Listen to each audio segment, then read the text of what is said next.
ورحمة الله وبركاته.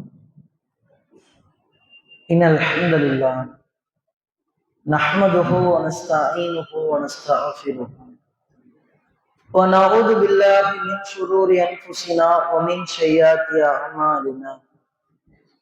من يهدي الله فلا مضل له ومن يضلله فلا هادي له. أشهد أن لا إله إلا الله وأشهد أن محمدا عبده ورسوله. أما بعد، يا أيها الناس اتقوا ربكم الذي خلقكم من نفس واحدة وخلق منها زوجها وبث منهما رجالا كثيرا ونساء واتقوا الله الذي تساءلون به والأرحام إن الله كان عليكم رقيبا. يا أيها الذين آمنوا اتقوا الله وقولوا قولا سديدا يصلح لكم أعمالكم ويغفر لكم ذنوبكم ومن يطع الله ورسوله فقد فاز فوزا عظيما. يا أيها الذين آمنوا اتقوا الله حق تقاته ولا تموتن إلا وأنتم مسلمون. பேரும் புகழ்ச்சியும் வல்ல நாயகனாகிய அல்லாஹுவிற்கு உரித்தாகட்டும். அல்லாஹுவின் அன்பும் அருளும் பற்றா பெருங்கருணையும் இந்த உலகத்திற்கு இறுதி தூதராக தேர்ந்தெடுக்கப்பட்ட அண்ணலன் பெருமகனார் நபிகள் நாயகம் ஸல்லல்லாஹு அலைஹி வஸல்லம் அவர்கள் மீதும் அவர்களுடைய வாழ்க்கை வழிகாட்டுதல்களை தங்களால் இயன்ற அளவு பின்பற்றி வாழ்ந்து மறைந்த சத்திய சஹாபாக்கள் மீதும் சஹாபிய பெண்மணிகள் மீதும் குறிப்பாக அல்லாஹுவை குறித்து உபதேசிக்கப்படுகின்ற இந்த சபையில் ஒன்று குழுமி இருக்கக்கூடிய நம்மவர்கள் அனைவரின் மீதும் ஏக இறைவனின் அன்பும் அருளும் உண்டாகட்டுமாக. பேரன்பிற்கும் பெருமதிப்பிற்கும் உரிய எல்லாம் வல்ல ஏக இறைவனின் நல்லடியார்களே, இங்கே ஒன்று குழுமி இருக்கக்கூடிய அத்துணை நபர்களும் இஸ்லாம் குறித்த பல்வேறு விதமான தகவல்களை அறிவுரைகளை செவியுற்று கேட்டிருக்கிறோம். நம்முடைய ஒவ்வொருவருடைய சிந்தனையிலேயும் இருப்பது, நாம் நாளை கண்டிப்பாக ஒரு நாள் மரணிப்போம். நம்முடைய மரணத்திற்கு பின்னால் இறைவன் ஒரு வாழ்க்கையை வைத்திருக்கிறான். அந்த மறுமை நாளில் அல்லாஹுவின் புறத்திலிருந்து விசாரணை நம் மீது இருக்கும். நல் அமல்களை நாம் அதிகமாக செய்திருந்தால் சொர்க்கத்தில் நுழைவோம். இந்த நம்பிக்கை எல்லா நபர்களுடைய உள்ளத்திலேயும் இருக்கிறது. சொர்க்கம் குறித்து பல்வேறு விதமான செய்திகளை, ஹதீஸ்களை நாம் கேட்டிருக்கிறோம். சொர்க்கத்தினுடைய மண் கஸ்தூரியை மாதிரி இருக்கும். அல்லாஹுவின் தூதர் சொர்க்கத்தை குறித்து சொல்லுகின்ற போது சொர்க்கத்தினுடைய இன்பங்கள், சொர்க்கத்தினுடைய பொருட்கள், அல்லாஹு படைத்து வைத்திருக்கிற அந்த சொர்க்கம் எந்த கண்களும் பார்க்கிறாக, நீங்கள் கற்பனை செய்து பார்க்கிறாத அளவிற்கு அவ்வளவு பிரம்மாண்டமாக இருக்கும் என்று அல்லாஹுவின் தூதர் சொன்னார்கள்.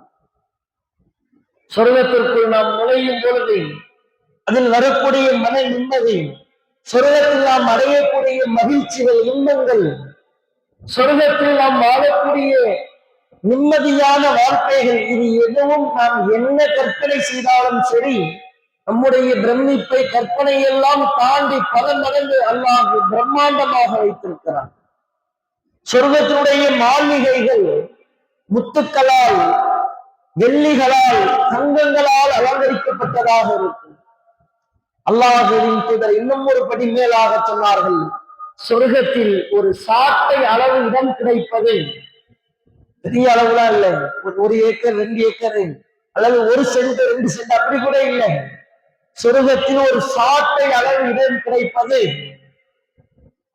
இந்த உலகத்தில் இருக்கக்கூடிய அத்துணை வசதி வாய்ப்புகளை விட, ஒட்டுமொத்த உலகத்தை விட சிறந்தது என்று அல்லாஹுவின் தூதர் சொன்னார். சாதாரணமா ஒரு சாட்டை அளவு இடம் கிடைப்பது கூட ஒட்டுமொத்த உலகத்தையும் மிஞ்சியது. இதில் நீங்கள் எதையெல்லாம் பிரம்மாண்டமாக பார்க்கிறீர்களோ யார் யாரையெல்லாம் மிகப்பெரிய செல்வந்தர்கள் அதீத வசதியில் வாழ்பவர்கள் என்று பார்க்கிறீர்கள், எல்லாவற்றையும் விட சொர்க்கத்தில் ஒரு சாட்டை அளவிடம் கிடைப்பது சிறந்தது என்று அல்லாஹ்வின் தூதர் சொன்னார். சொர்க்கத்தினுடைய வாடை அவ்வளவு அற்புதமானதாக இருக்கும்.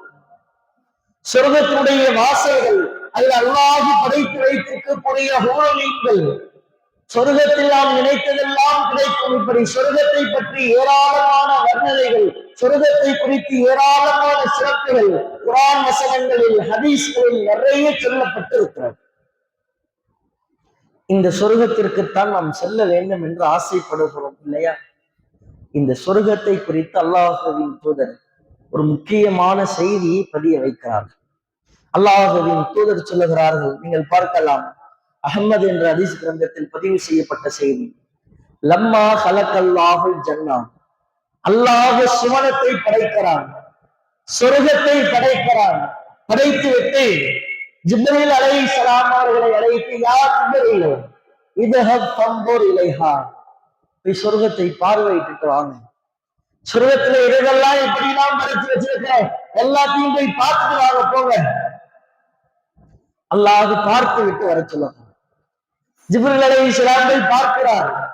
பார்த்து விட்டு வந்து அந்த பிரமிப்பில் சொல்லுகிறார், ஐ ரப்பி இஸ்ஸத்துக்க, இறைவா உன்னுடைய கண்ணியத்தின் மீது சத்தியமாக சொல்லுகிறேன், லா இஸ்மௌ பிஹா அஹதுன் இல்லா தஹலஹா, இந்த சொர்க்கத்தை பற்றி, இதில் நீ படைத்து வைத்திருக்கக்கூடிய இந்த படைப்புகளை பற்றி, இதில் நீ செய்திருக்கக்கூடிய பிரம்மாண்டங்களை பற்றி யாரெல்லாம் செவி விடுகிறார்களோ எல்லா நபர்களும் இந்த சொர்க்கத்திற்கு வர வேண்டும் என்று ஆசைப்படுவார்கள். நாமளும் அப்படிதான் ஆசைப்பட்டிருப்போம். சொர்க்கத்தை குறித்து ஹதீஸ்களில், பயான்களில் கேட்கின்ற போதெல்லாம், குர்ஆன் வசனங்களில், ஹதீஸ் கிதாபுகளை புரட்டுகின்ற போதெல்லாம், இந்த சொர்க்கத்துல நாம இருந்தா எப்படி இருக்கும், சொர்க்கத்துக்கு போவோமே அப்படிதான் ஆசைப்படுவோம். அதான் சொல்றாரு, இந்த சொர்க்கத்துடைய இன்பங்கள், இதில் உள்ள பிரம்மாண்டங்கள், இதில் வைத்திருக்கக்கூடிய படைப்புகள், இது எல்லாவற்றையும் கேள்விப்பட்டால் எல்லா நபர்களும் இங்க வரணும் தான் ஆசைப்படுவாங்க. எல்லாரும் சொர்க்கத்துக்கு வந்துருவாங்க. அல்லாஹ் சொல்றான், அப்படியா? எல்லாரும் சொர்க்கத்துக்கு வரணும்னு ஆசைப்படுவாங்க, எல்லாரும் சொர்க்கத்துக்கு வருவாங்க. அப்படி என்றால் சும்மா ஹஃபஹா பி மக்காரிஹி, அல்லாஹ் சொர்க்கத்தை திரையிடுகிறான்.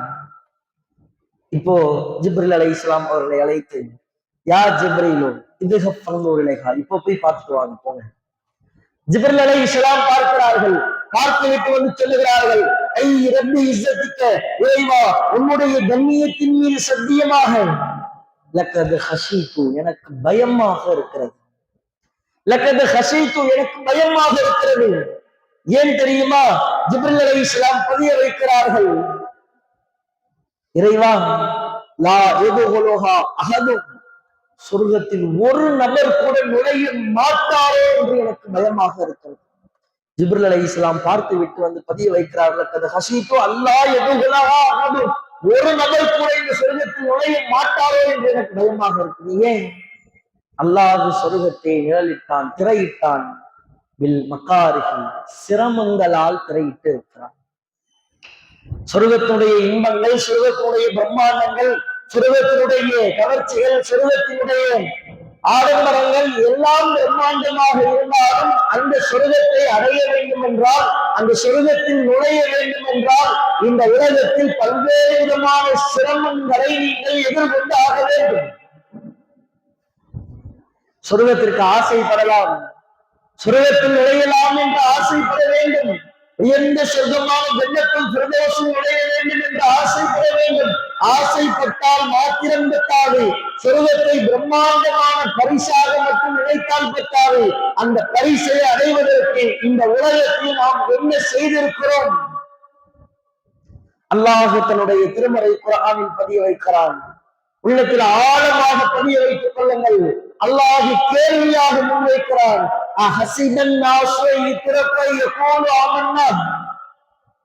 நாங்கள் அல்லாஹுவை நம்பினோம், அல்லாஹுவிற்கு இணை கற்பிக்க மாட்டோம், அல்லாஹ் ஒருவன் தான் எங்களுடைய இறைவன், அல்லாஹுவை தவிர்த்து வேறு யாரையும் இறைவனாக ஏற்றுக்கொள்ள மாட்டோம், தௌஹீதில் உறுதியாக இருக்கிறோம்.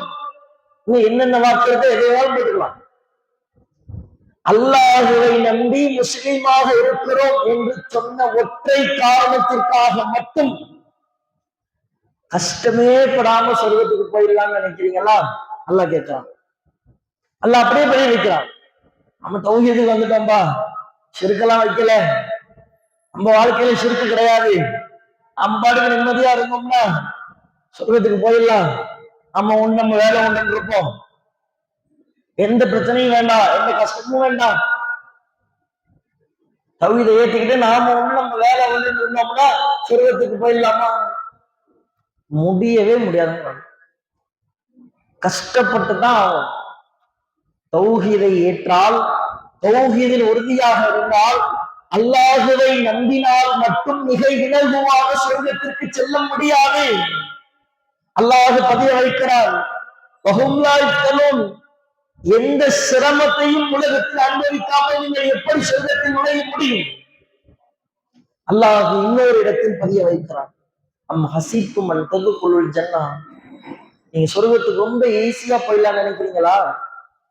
ஹசீக்கும் அன் ததுகுலுல் ஜன்னா, சொர்க்கத்துக்கு ரொம்ப ஈஸியா போயிடலாம்னு நினைக்கிறீங்களா? வல்லம்மா யாத்திக்கும் மஸலல்லதீன ஹலவும் கபலிக்கும், உங்களுக்கு முன்னால் வாழ்ந்தவர்கள், உங்களுக்கு முன்னால் இந்த கொள்கையில் தௌஹீதில் இருந்தவர்கள், இந்த தௌஹீத் கொள்கையை ஏற்றதற்காக, இது வாழ்வதற்காக எப்பேற்பட்ட சிரமங்களை துன்பங்களுக்கு எல்லாம் ஆட்படுத்தப்பட்டார்கள். இது எதையுமே அடையாம நான் தௌஹீதில் வந்துட்டேன், கலிமா சொல்லிட்டேன், சொர்க்கத்தை அல்லாஹ்வுக்கு பரிசாக தர வேண்டும் என்று விரும்பினார். தௌஹீதை ஏற்றால், கலிமாவை சொன்னால், இந்த கொள்கையில் உறுதியாக இருந்தால் சொர்க்கத்தை அடைய வேண்டும் என்று விரும்பினால் இந்த உலகத்தில் ஏராளமான தியாகங்களை, கஷ்டங்களை செய்துத்தான் ஆக வேண்டும். சவுண்ட் ரொம்ப அதிகமா இருக்கா? பேசுறது விளங்குதா? இல்ல சவுண்ட் அதிகமா இருக்கா?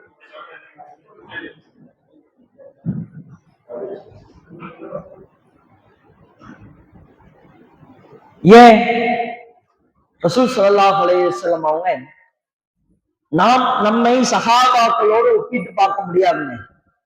நம்மை விட சஹாபாக்கள் பல மடங்கு உயர்ந்தவர்கள். நாம் ஒரு கையளவு தர்மம், நம்ம ஒரு உகதுமலை அளவு தர்மம் பண்றது சஹாபாக்கள் கையளவு பண்றது கூட சமம் இல்லை.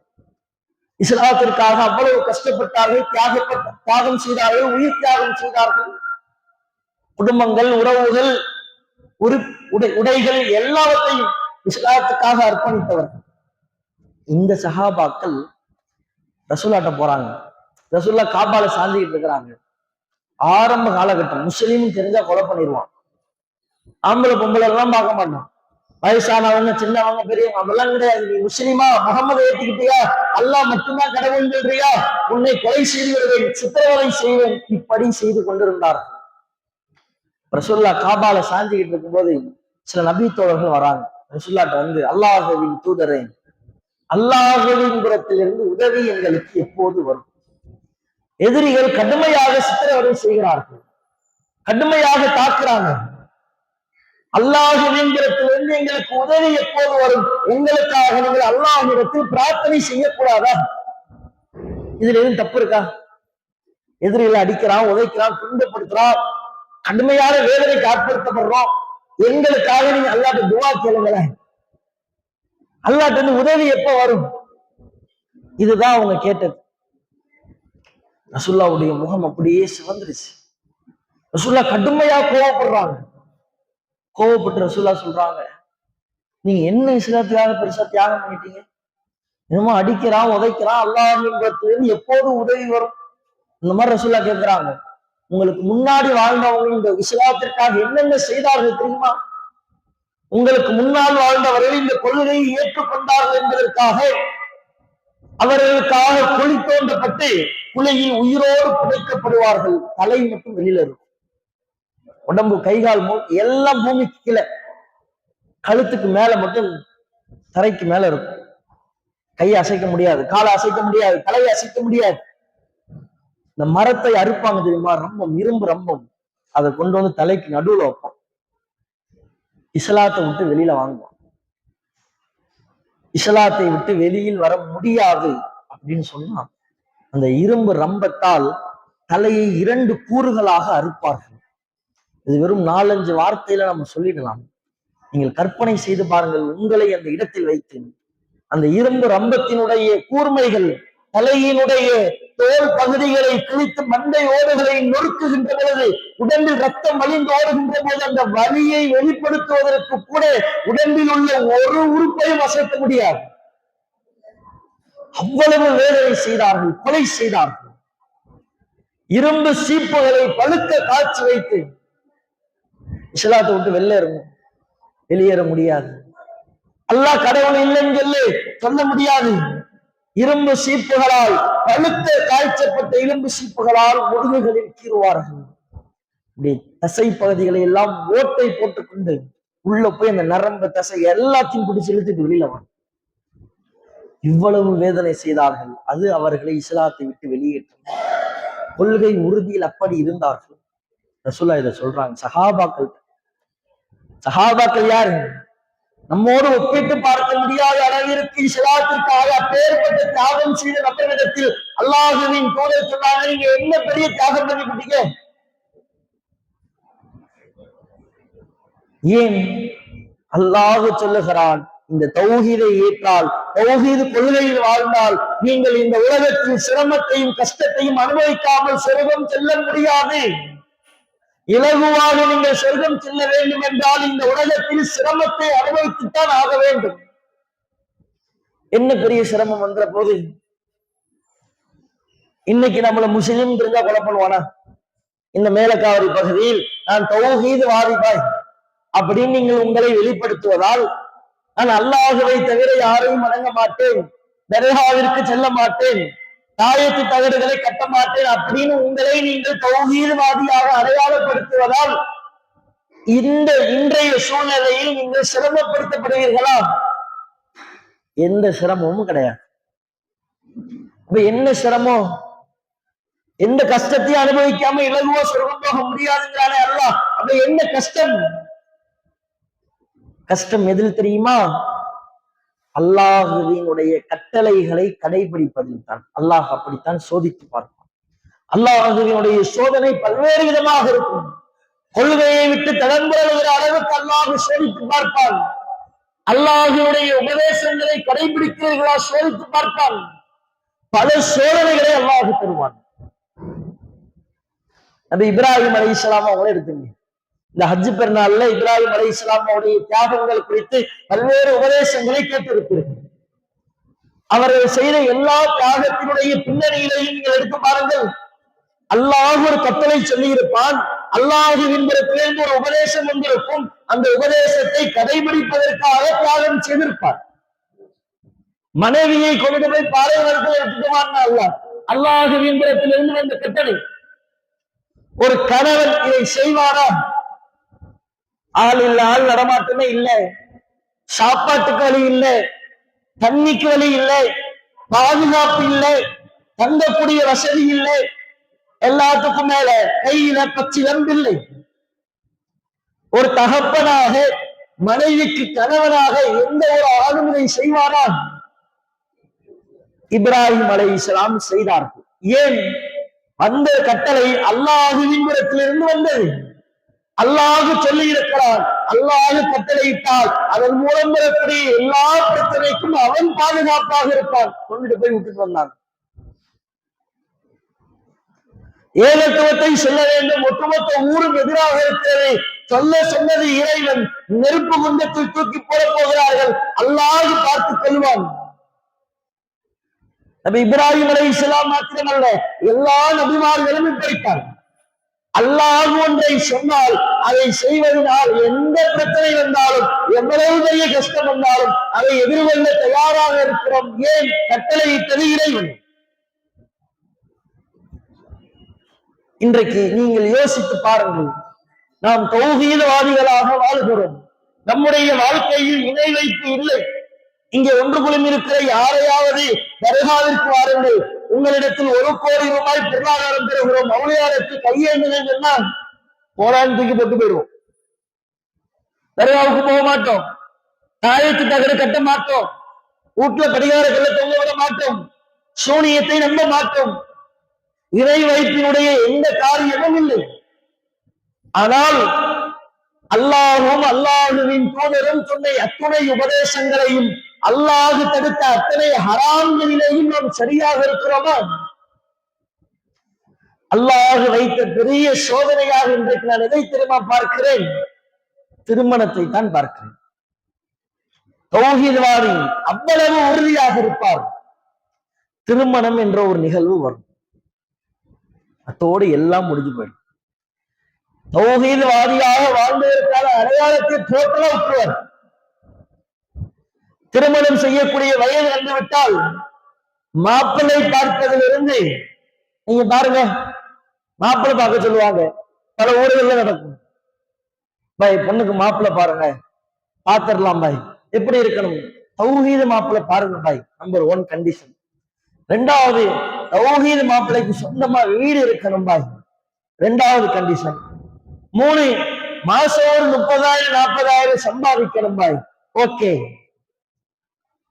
தப்பில்லை. திருமணம் செய்து கொடுக்கும் பொழுது மாப்பிள்ளைக்கு சொந்தமா வீடு இருக்கணும், நல்ல சம்பாதிக்கணும் நினைக்கிறது தப்பே கிடையாது. ஒரு 4 மாசம் போகும், ஒரு 5 மாசம் போகும், மாப்பிள்ளைக்கு பொண்ணுக்கு மாப்பிள்ளை எல்லாம் பேசி எல்லாம் கல்யாணம் முடிவாயிடும். என்னாச்சு, கல்யாணம் மாப்பிள்ளை கிடைச்சிட்டாரா? தௌஹீதுல மாசம் 50,000 சம்பாதிக்கிற மாதிரி எங்கிட்ட போய் மாப்பிள்ளை தேடுறது?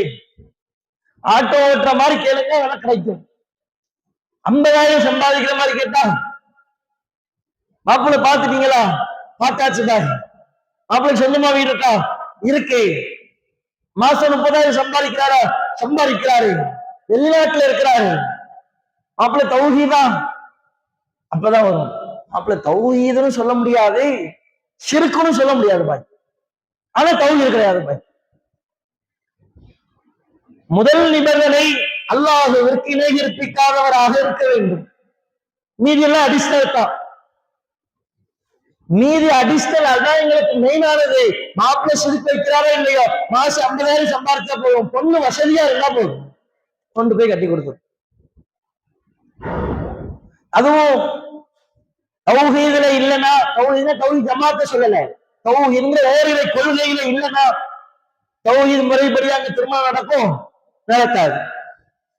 அலிஃப் பைனஹுமா ஓதப்படும், வாழை மரம் கட்டப்படும், பொண்ணு பயங்கரமா அலங்காரம் பண்ணி மேலையில கொண்டு வந்து நிறுத்துவாங்க.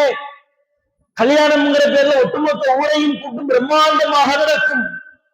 இவ்வளவு நாள் தௌஹீது தௌஹீதுன்னவரு அங்க போய் அமைதியா நின்றுகிட்டு இருப்பார். எனக்கு விருப்பம் இல்ல பாய், இருந்தாலும் மகளுடைய திருமணம் ஆச்சு, அல்லாஹ் சோதனை வச்சானா, உனக்கு பெண் பிள்ளையை கொடுத்திருக்கிறேன், இத்தனை நாள் தௌஹீதை பேசிய நீ, இத்தனை நாள் தௌஹீத்வாதியாக உன்னை அடையாளப்படுத்திய நீ, சொர்க்கத்திற்காக வாழுகிறோம் என்று அடையாளப்படுத்திய நீ, எளிய முறையில் திருமணம் நடத்தி கொள்கையில் இணை வைக்காதவனை மணமகனாக தேர்ந்தெடுத்துக் கொள் என்று அல்லாஹ்வுடைய உபதேசத்திற்கு நேர் மாற்றமாக உலகத்தாருடைய திருப்தியை நாடி சென்று விடுகிறோம். நமக்கு கல்யாணம் பண்றது விடுங்க, கல்யாணத்தில் கலந்து கொள்ளுகின்ற நிகழ்வை நீங்கள் பாருங்கள். நபி வழிக்கு மாற்றமாக ஒரு திருமணம் நடக்கும். அங்க அலிஃப் பைனஹுமா ஓதுறாங்க, பெண் வீட்டு விருந்து போடப்படுகிறது. நம்ம என்ன செய்வோம்? என்னதான் இருந்தாலும் சொந்தக்காரனுடைய திருமணம், சொந்த அண்ணன் பையனுடைய திருமணம், இவ்வளவு நாள் என்னைய சின்னமானு கூப்பிட்டு அவ்வளவு ஆசையா இருந்தான், கல்யாணத்துக்கு வரணும் பேசவே மாட்டேன்னு சொல்லிட்டான். எங்க மாமி பையனுடைய கல்யாணம், பக்கத்து வீட்டுக்காரனுடைய கல்யாணம், இவ்வளவு நாள் ஒன்னா அண்ணன் தம்பியா பழகிவிட்டோம், கல்யாணத்துக்கு போகிறோம்னா உறவு என்ன ஆகுறது? போய் ஒரு 8 பார்த்துட்டு வந்துடுறோம், போய் பார்த்துட்டு வா. அது நபி வழிக்கு மாற்றம் தான். தவறாத்தான் நடக்குது, வரதட்சணை வாங்கப்படுகிறது.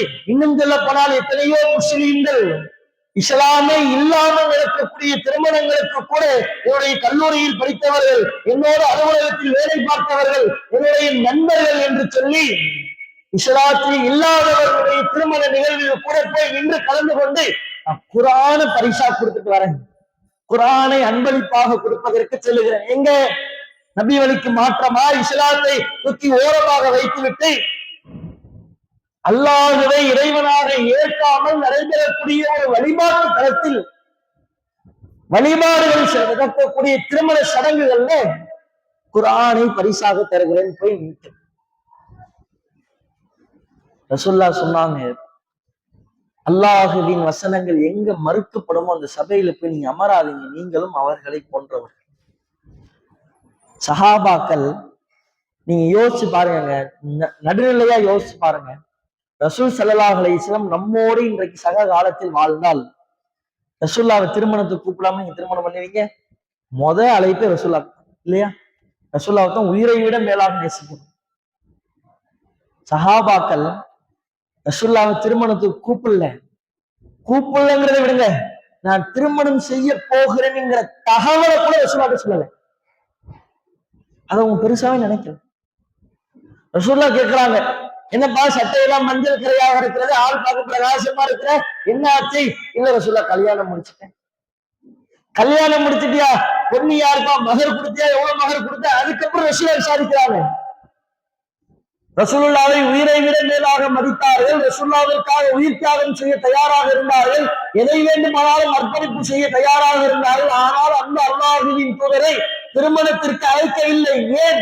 ரசூலுல்லாஹ் சொன்னார்கள், திருமணத்தை எளிமையாக நடத்தி அதில் அல்லாஹ்வின் திருப்தி இருக்கிறது. எனக்கு அல்லாஹ்வின் திருப்தி தான் முக்கியம்.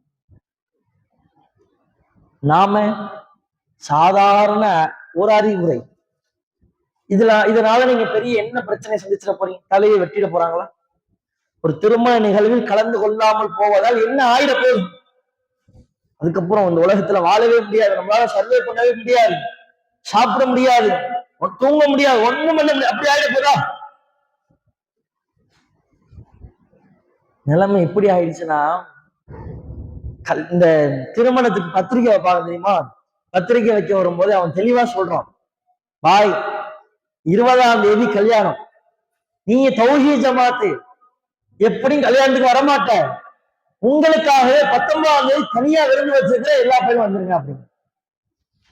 திருமணத்தை எதற்கு புறக்கணித்தார்களோ அந்த நிலையை மாற்றி முதல் நாள் விருந்து, திருமணத்தன்னைக்கு விருந்து, திருமணம் முடிஞ்சு 2வது நாள் விருந்து.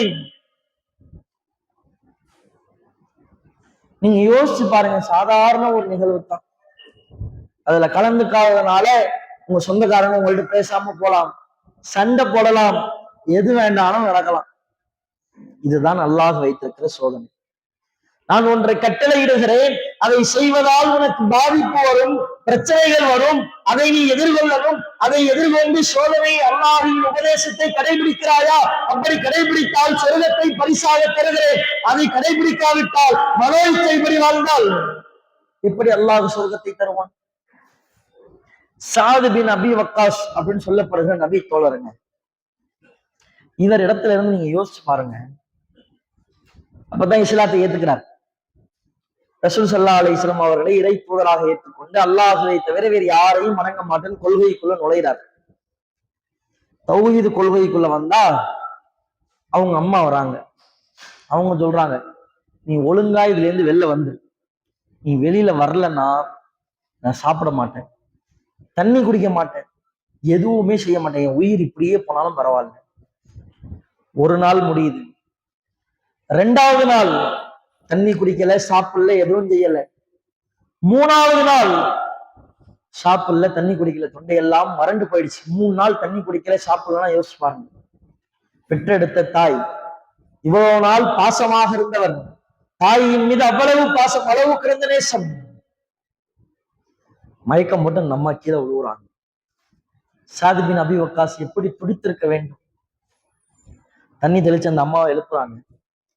சாது பின் அபி வக்காஸ் ஒரு வார்த்தையை பயன்படுத்துறாரு, அல்லாஹ் உங்களுக்கு 100 முறை உயிரை கொடுத்து 100 தடவை இப்படி நீங்க மரணித்து போனாலும் இந்த கொள்கையை விட்டு நான் வெளில வரமாட்டேன். அல்லாஹ் வசனம் இறக்குகிறான். சாது பின் அபி வக்காஸுடைய இந்த நிகழ்வு தொடர்பாக அல்லாஹ் குர்ஆனில் பதிய வைக்கிறான். தாய் தந்தையருக்கு உபதேசம் செய்யுங்கள், தாய் தந்தையருக்கு உபகாரம் செய்யுங்கள், கட்டுப்படுங்கள். ஆனால் மார்க்கத்திற்கு முரணாக ஏறினால் எந்த கட்டுப்படுதலும் கிடையாது. சாது பின் அபி வக்காஸ் சம்பவத்தில் இறங்கிச்சு இந்த வசனம். இந்த இடத்தில் உங்களை வைத்து நீங்கள் யோசித்து பாருங்க. நான் தௌஹீத் ஜமாத் பள்ளிவாசல்ல போய் தொழுதுட்டு வந்துடுறேன், நீ தொழுது தௌஹீத் பள்ளிவாசல் பக்கம் நுழைஞ்ச வீட்லயே உன்னை சேர்க்க மாட்டேன், இல்ல நான் வீட்டை விட்டு வெளில போயிடுவேன். தௌஹீத் அடிப்படையத்தான் திருமணம் பண்ணணும் நீ நின்று, நாங்க சாப்பிட மாட்டோம், தண்ணி எதுவுமே செய்ய மாட்டோம் அப்படின்னு உங்க அம்மா சொல்லி ஒரு 2 நாள் சாப்பிடாம இருக்கட்டுமே, எல்லா கட்டளையிட்டு இருக்கான். அதெல்லாம் 2வது பட்சம் பாய். எங்கள் குடும்பத்தார் தான் முதல் முன்னுரிமை. அல்லாஹ் சோதிச்சு பார்ப்பான். நீங்க எந்த அளவிற்கு தௌஹீத் கொள்கையை ஏற்றிருக்கிறீர்களோ, உறுதியாக இருக்கிறீர்களோ, அதை விட பல மடங்கு அல்லாஹ்வின் புறத்திலிருந்து சோதனை வரும். நீ எப்படி இருக்கிற? ரசூலுல்லாஹ் ஒருத்தர் இஸ்லாத்தை ஏத்துக்கு வர்றார். பொதுவா இஸ்லாத்தை ஒருத்தவங்க ஏத்துக்கு வந்தா நம்ம என்ன சொல்லுவோம்? இஸ்லாத்தை ஏத்துக்கிட்டீங்க, கலிமா சொல்லிட்டீங்க, இனிமே நீங்க கவலைப்பட வேண்டாம், அல்லாஹ் உங்களுக்கு அருள் செய்வான், அல்லாஹ்வுடைய பாதுகாப்பு இருக்கும், நீங்க இனிமே நிம்மதியா ஜம்முன்னு வாழலாம் போங்க அப்படின்னு சொல்லுவோம். ரசூலுல்லாஹ் சொல்றாங்க, இஸ்லாத்தை ஏத்துக்கிட்ட ஒரு மலையுடைய உச்சியிலிருந்து வெள்ளம் தரையை நோக்கி எவ்வளவு வேகமா வருமோ அதை விட வேகமா சோதனைகள் உனக்கு இனிமே வர ஆரம்பிச்சு. ரசூலுல்லாஹ் அப்படிதான் சொன்னாங்க. தௌஹீதை சரியாக நாம் கடைபிடித்தால் உலகத்தில் பல சோதனைகள் பிரச்சனைகள் வரும். உறவினர்கள் புறத்திலிருந்து வரும், நண்பர்கள் புறத்திலிருந்து வரும், நம்முடைய பல உலக நிகழ்வுகளை நாம் தியாகம் செய்கிற நிலைமைக்கு தள்ளப்படுவோம். இதையெல்லாம் செய்யாமல் எப்படி மிக இலகுவாக சொர்க்கத்தில் நுழைய முடியும்? திருமண விஷயமா அடுத்து நீங்க இன்னொரு விஷயத்தை பாருங்க. நம்முடைய சமூகத்துல அல்லாஹ் ஒரு விஷயத்தை ஹராமாக்கினால் சஹாபாக்களும் சரி நபிகளாரும் சரி அதில் அவ்வளவு தெளிவாக இருப்பார்கள். அந்த ஹராம் என்னுடைய வாழ்க்கையில் வந்துவிடக் கூடாது என்பதில் இரையச்சத்தில் அவ்வளவு பயம் இருக்கும்.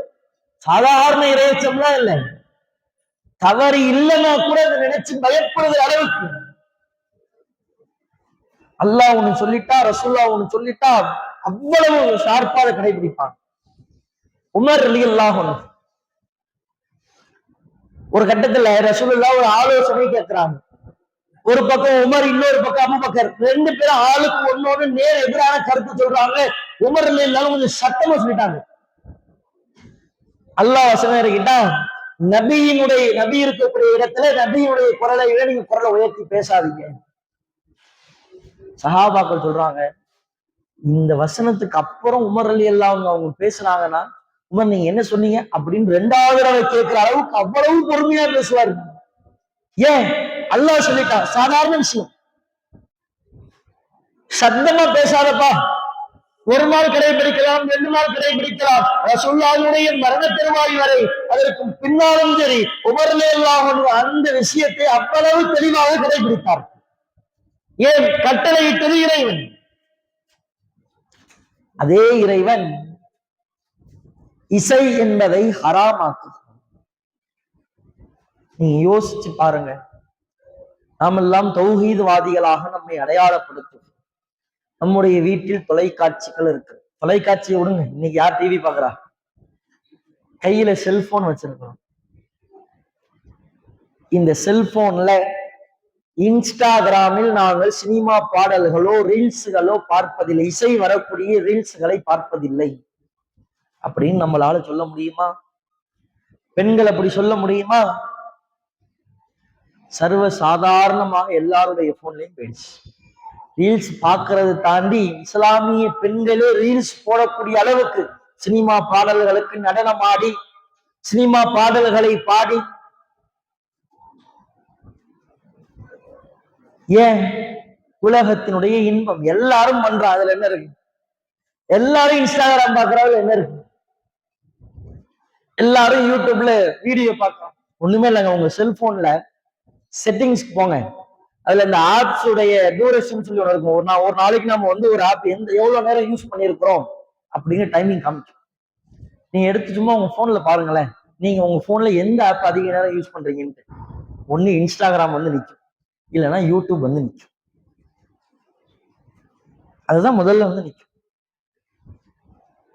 ஒரு மதரசா பையன், நான் சொல்லியிருப்பேன் உங்கள்ட்ட ஏற்கனவே மக்தம் நிகழ்ச்சிக்கு வரும்போதெல்லாம் சொல்லியிருப்பேன், அவனை தூங்க சொன்னா தூங்க முடியல, ஏன்டா எங்க உமா நைட்டு 2 மணி 3 மணி செல்போன் பாக்குறாங்க, நான் மட்டும் எப்படி தூங்குறது? பல குடும்பங்களில் இஸ்லாமிய பெண்கள் அப்படித்தான் இருக்கிறார்கள். அல்லாஹ் தடுத்திருக்கிறானப்பா. நாடகம்லாம் முடிஞ்சு போச்சு. இப்ப நாடகம் பாக்குற பெண்கள் எல்லாம் குறைஞ்சிட்டாங்க. இப்ப எல்லாம் இன்ஸ்டாகிராம் ரீல்ஸ் போயிடுச்சு. 60-70 வயசு பாட்டி கூட. ஏன் அல்லாஹ் தடுத்திருக்கிறானே, ஹராமாக்கி இருக்கிறானே. பல பயான்கள்ல திரும்ப திரும்ப கேட்கிறோமே, பல உபதேசங்கள்ல கேட்கிறோமே. எல்லாத்தையும் கேட்டாலும் சரி, இருந்தாலும் எங்களுக்கு நேரம் போகணும்ல, பொழுது போகணும்னு நாங்க என்ன செய்யறது? செல்போன் தான் பார்க்கணும். இப்படி ஒவ்வொரு நிகழ்வாக நீங்கள் எடுத்து பாருங்க. திருமண நிகழ்வுல இருந்து அல்லாஹ் தடுத்த ஹராமாக்கிய பல நிகழ்வுகள் எல்லாவற்றையும் நீங்கள் எடுத்து பட்டியல் போட்டு பாருங்க. இஸ்லாத்துக்காக நம்ம என்ன பண்ணியிருக்கோம், என்ன தியாகம் பண்ணியிருக்கோம்? ஒவ்வொருவரும் உங்களுடைய உள்ளத்தில் கேளுங்கள், நான் இஸ்லாத்திற்காக, இந்த கொள்கைக்காக என்னுடைய வாழ்க்கையில் இதை தியாகம் செய்திருக்கிறேன். என்னுடைய வாழ்க்கையில் சினிமா படத்தை பார்ப்பதை, இசையை கேட்பதை நான் தியாகம் செய்திருக்கிறேன். என்னுடைய வாழ்க்கையில் நபி வழிக்கு மாற்றமான திருமணங்களில் கலந்து கொள்வதை நான் முற்றிலுமாக புறக்கணித்திருக்கிறேன். அது யாருடைய திருமணமாக இருந்தாலும் நான் புறக்கணித்திருக்கிறேன். நபி வழிக்கு மாற்றமான ஒரு சபையாக இருந்தால் அந்த சபையில் அமர்வதை நான் புறக்கணித்திருக்கிறேன். நீ பட்டியல் போட்டு பாருங்க, நாம் இஸ்லாத்திற்காக என்ன செய்திருக்கிறோம். ஒண்ணுமே இல்லைங்க. பெரிய தியாகத்தெல்லாம் விடுங்க. சிம்பிளா எல்லாருடைய வாழ்க்கையிலையும் நடக்கக்கூடிய நிகழ்வு. அல்லாஹ் நம்மை பற்றி பெருமையாக சொல்லுகிறார். இந்த சமுதாயத்தை பற்றி சொல்லும் போதே, தஅமுருன பில் மஅரூஃப் வ தன்ஹவுன அனில் முன்கர் குன்தும் கைர உம்மத்தின் உக்ரிஜத்துல் லின்னாஸ். நீங்கள் தான் சிறந்த சமுதாயம். அல்லாஹ் எப்படிப்பட்ட அங்கீகாரம் தரான் பாரு. நீங்க தான் பெஸ்ட். சிறந்த சமுதாயம் நீங்க ரசூலுல்லாஹ்வுடைய இந்த உம்மத்து தான். ஏன், எதனால சிறந்த சமுதாயம்? நீங்கள் நன்மையை ஏவுகிறீர்கள், தீமையை தடுக்கிறீர்கள். அல்லாஹ் சொல்லிட்டானே, யோசிச்சு பாருங்க. உங்கள் வீட்டிற்கு பத்திரிகை வைப்பதற்காக உங்களுடைய உறவுக்காரர்கள் வந்திருப்பார்கள். கல்யாணத்துக்கு போயிருக்க மாட்டோம். பத்திரிகை வைக்க வருகின்ற போது, இந்த கல்யாணத்துல நான் கலந்துக்க மாட்டேன் பாய், இது நபி வழிக்கு மாற்றமா இருக்கு அப்படின்னு முகத்திற்கு நேராக சொல்லிருப்போமா? சொல்ல மாட்டோம். அதிகமான நபர்கள் சொல்ல மாட்டோம். ஏன்? அவங்க சொன்ன தப்பா நினைச்சுப்போம். நம்ம போவேனா இருந்தாலும் இன்ஷா அல்லாஹ் பாய், இந்த இன்ஷா அல்லாஹ் எல்லாத்துக்கும் போதும். கந்தூரி விழாக்கு அழைப்பு கொடுக்க வருவாங்க. கந்தூரி வச்சிருக்க வந்துருங்க பாய், இன்ஷா அல்லாஹ் பாய். பொண்ணு வயசுக்கு வந்துருச்சு, விழா வச்சிருக்க வந்துருங்க, இன்ஷா அல்லாஹ் பாய். என் பொண்ணுக்கு வளைகாப்பு, இன்ஷா அல்லாஹ். வீட்டுல மௌலூத் ஃபங்க்ஷன் வச்சிருக்கோம் பாய், இன்ஷா அல்லாஹ் பாய். எல்லாத்துக்கும் இன்ஷா அல்லாஹ் பாய். போக மாட்டோம், தெரியும், தப்புன்னு தெரியும். இருந்தாலும் வாயை திறந்து, பாய் இது நபி வழிக்கும் மாற்றமா இருக்கு, அதனால நான் வர மாட்டேன் அப்படின்னு சொல்லி இருப்போமானா? சொல்ல மாட்டோம். ஏன்? சொன்னா தப்பா நினைச்சுப்பாங்க. நாளைக்கு நாளை பின்ன நம்ம வீட்டுல ஒரு வேலைலாம் வரமாட்டாங்கல்ல அப்படின்னு யோசிக்கிறோம். பேச மாட்டாங்க, நட்பு முறிஞ்சிரும். நம்ம வீட்டுல பொம்பளை புள்ள இருக்கு, கல்யாண வயசுல புள்ள இருக்கு, வரணும், 4 பேர் நல்லது கெட்டது பார்க்கணும். இந்த அப்துல்லாஹ் பின் அம்ர் அப்படின்னு சொல்லிட்டு ஒரு நபித்தோழர் இருந்தாருங்க, கேள்விப்பட்டிருக்கீங்களா? அப்துல்லாஹ் பின் அம்ர் யாரு தெரியுமா? யாருடைய தந்தை? ஜாபீர் பின் அப்துல்லா. கேள்விப்பட்டிருக்கீங்களா? பிரபலியமான ஹதீஸ். ரசூல்லா கூட ஒட்டகத்துல வருவார்களாங்க. ரசூல்லாவோட ஒட்டகத்துல வரும்போது, என்ன ஜாபீர் கல்யாணம் ஆயிடுச்சா? அம்மா கல்யாணம் ஆயிடுச்சு ரசூல்லா. யார திருமணம் முடிச்சீங்க? விதவை பெண்ணா, கன்னி பெண்ணா? விதவை பெண்ணை தான் திருமணம் முடிச்சேன். ஏன்? எனக்கு 9 ஹதீஸ் கேள்விப்பட்டிருக்கீங்க தானே? பல பயான்கள் சொல்லியிருப்பாங்கல்ல. எனக்கு 9 சகோதரிகள் இருக்கிறாங்க, அவங்களை பார்த்துக்கணும், அதுக்குதான் விதவை பெண்ணை திருமணம் முடிச்சேன்னு ஜாபீர் ரலியல்லாஹு அன்ஹு விளக்கம் சொல்லுவாங்க. இவருடைய தந்தை தான் இந்த அப்துல்லா. இவர் பாருங்க, நீங்க உஹது போர் ஆரம்பிக்க போகுது. அடுத்த நாள் விடிந்தா உஹது போர். முதல் நாள் நைட்டு தன்னுடைய மகன் ஜாபீரை கூப்பிடுறாரு. சின்னோண்டு பிள்ளை ஜாபீர் ரலியல்லாஹு அன்ஹு வராங்க. ஜாபீர் ரலியல்லாஹு அன்ஹு ஒரு தந்தை பேசுகிறார். அந்த தந்தை ஸ்தானத்திலிருந்து நீங்க யோசிச்சு பாருங்க, அவருடைய குடும்ப சுச்சுவேஷன் யோசிச்சு. இந்த உலகத்திலேயே அல்லாஹுவின் தூதருக்கு அடுத்து நான் ஒருத்தரை நேசிக்கிறேன்னா அது நீங்க தான். தன்னுடைய மகன் இடத்துல சொல்றான், ரசூலுல்லாஹ் அடுத்து நான் உன்னதாம்மா நேசிக்கிறேன். எனக்கு 9 பெண் பிள்ளைகள் இருக்கிறாங்க, உனக்கு 9 சகோதரி இருக்கிறாங்க. நாளைக்கு நடக்கக்கூடிய உஹது போரில் முதல் ஆளாக நான் மரணிப்பேன் என்று நினைக்கிறேன். இந்த 9 பேரையும் நீ பார்த்து, அப்பாவுக்கு சில கடன் இருக்குது, அதை நீ அடைச்சிரு இப்படின்னு சொல்லிட்டு அடுத்த நாள் போருக்கு போறார். போர்க்களம் நடக்கிறது, எதிரிகளோடு சண்டை போடுகிறார். அவர் ஆசைப்பட்ட மாதிரி முதல் ஆளாக ஷஹீதாகவும் போகிறார். ஜனாசா வச்சிருக்கிறாங்க, உஹது போர் முடிச்சு. உடம்பு வெள்ளை கலர் துணியில மூடி வச்சிருந்தா, மேல துணி எல்லாம் போட்டு மூடி வச்சிருக்கிறாங்க. பக்கத்துல ஜாபிர் பின் அப்துல்லா பின் நம்மளுடைய சகோதரிகள் எல்லாம் அழுதுகிட்டு இருக்கிறாங்க. ஜாபிர் பின் அப்துல்லா வரார், அத்தா மூத்தா அப்படி கிடக்கிறாரு, பாக்குறதுக்கு வரார். சஹாபாக்கள் எல்லாம் தடுக்கிறாங்க, ஜாபிர் பார்க்க வேணாம். அவர் சொல்றாரு, இல்லைங்க எனக்கு தெரியும் எங்க அத்தா மௌத்தா போயிட்டாரு, உடனே நான் போய் பாக்குறேன்.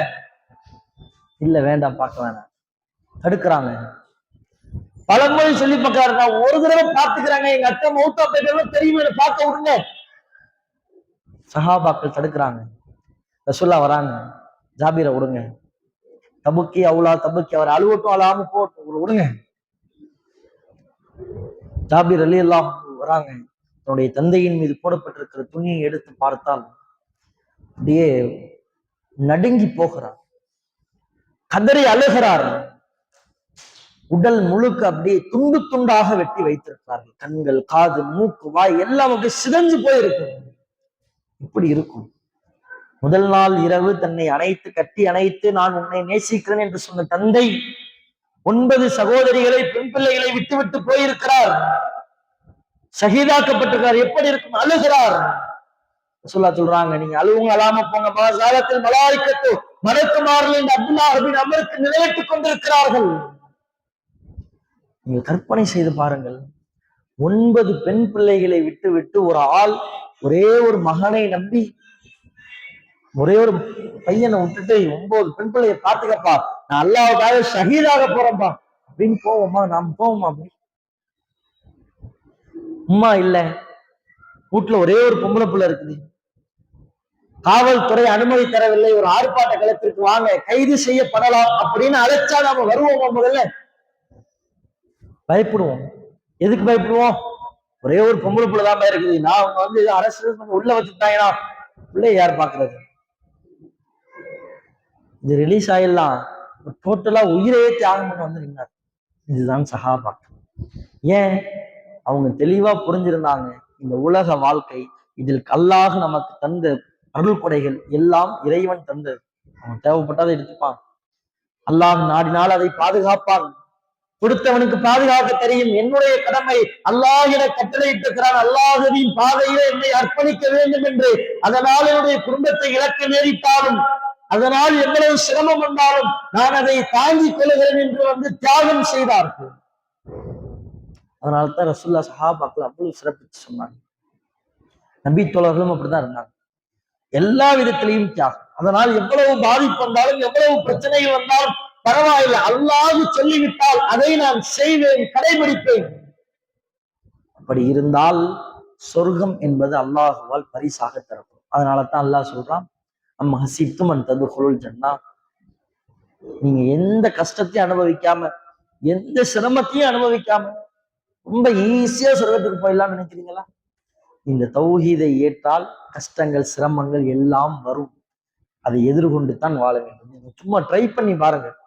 நன்மையை ஏவி தீமையை தடுக்க வேண்டும் என்ற உபதேசம், அல்லாஹ் சொன்ன கட்டளை.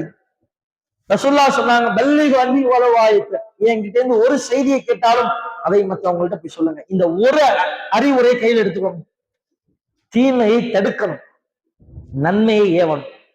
உங்க நண்பர்களிடத்துல, உறவினர்களிடத்துல, சினிமா படம் பார்க்கக்கூடிய, தர்காவிற்கு செல்லக்கூடிய, தந்தூரி கொண்டாடக்கூடிய, மௌலூது கொண்டாடக்கூடிய உங்களுடைய உறவினரிடத்தில், நண்பரிடத்தில் போய் நீங்க சொல்லி பாருங்க. பெருசா குர்ஆன் வசனத்தை, அரபு மூலத்தை எல்லாம் சொல்லி சொல்லணுங்கிற அவசியம் இல்லை.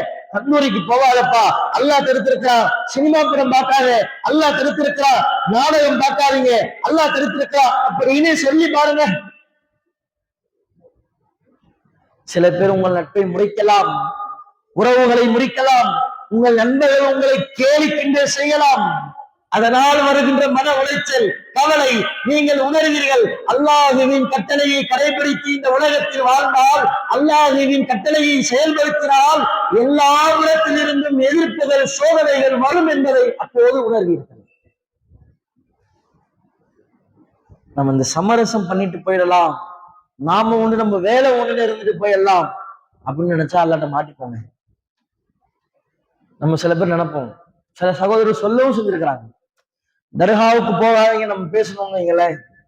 சில சகோதரர் வந்து சொல்லுவாங்க, எதுக்கு பாய், நமக்கு சகோதரத்துவம் முக்கியம், நீங்க ஏன் அவங்களை விமர்சிக்கிறீங்க, தர்காவுக்கு போவாதான்னு அவன்கிட்ட ஏன் நீங்க சொல்றீங்க, அவனுக்கு தெரியாதா, அவன் குரான் படிச்சிருக்கான், ஹதீஸ் படிச்சிருக்கான், அவன் போறான் போவேன்னா விடுறான், நீங்க போகாம இருந்துக்கோங்கள. நம்மள சில பேர் இருப்போம்ல அப்படி, நம்ம பள்ளிக்கு வந்தோமா, தொழுதோமா, நோன்பு வச்சோமா, திக்ர் பண்ணோமா, பள்ளிக்கு சண்டா கொடுத்தோமா, தர்மம் பண்ணோமா, குர்பானி கொடுத்தோமா, நாம உண்டு, நம்ம வேலை உண்டு, அல்லாத இருந்துட்டு போயிடுவோம், எந்த பிரச்சனையும் வேணாம். இந்த சனிக்கிழமை வாசியும் சில பேர் இருந்தாங்க, அது ரொம்ப முக்கியமான உதாரணம். அல்லாஹ் சொல்றான், சனிக்கிழமை மீன் பிடிக்க போகாத, கட்டளை, ஒரு கட்டளை, எல்லாருக்கும் பொதுவான கட்டளை. ஒரு குரூப் இல்ல, நான் மீன் பிடிக்கத்தான் போவேன், அல்லாஹ்வுடைய கட்டளைக்கு மாற்றமா செய்யும். இன்னொரு குரூப், நான் மீன் பிடிக்க போக மாட்டேன், நீயும் மீன் பிடிக்க போவாத, அல்லாஹ் தடுத்திருக்கான் இப்படின்னு சொல்ற ஒரு குரூப்.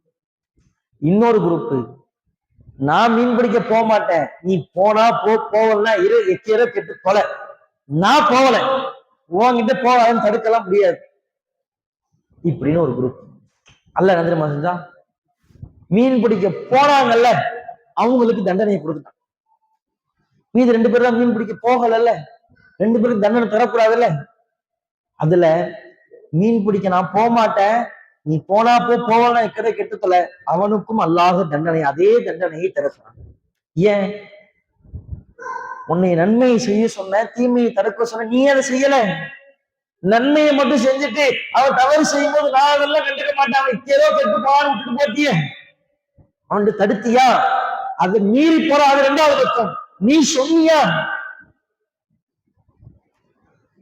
அல்லாஹ் நம்மிடத்திலும் நாளை இந்த கேள்வியை கேட்பான். உங்கள் உறவுக்காரர்களிடத்தில், உங்கள் நண்பர்களிடத்தில், நீங்கள் பழகிய மாமா மச்சானாக பழகிய பக்கத்து வீட்டுக்காரர்கள்ட்ட பேசியிருப்பீங்களே, ஏன் தக்காளி தாங்க, வெங்காயம் தாங்கன்னு கேட்டிருப்பீங்களே, அதே அம்மா தர்காவுக்கு போகும்போது போகாதீங்கன்னு சொன்னீங்களா? அல்லாஹ் கேட்பான், விசாரிப்பான். நான் போகலையே, சொல்ல முடியாது, நீ போகல, போவாதுன்னு சொன்னியா? சொன்னால் சிரமம் வரும், சோதனை வரும், கஷ்டம் வரும், அதை தாங்கித்தான் சொர்க்கத்திற்கு நுழைய முடியும். அல்லாஹ் பல கட்டங்களில் இதை சொல்லியிருக்கிறான். சஹாபாக்கள் பல இடங்களில் தன்னுடைய வாழ்க்கையை இதை நடைமுறைப்படுத்தியிருக்கிறார்கள்.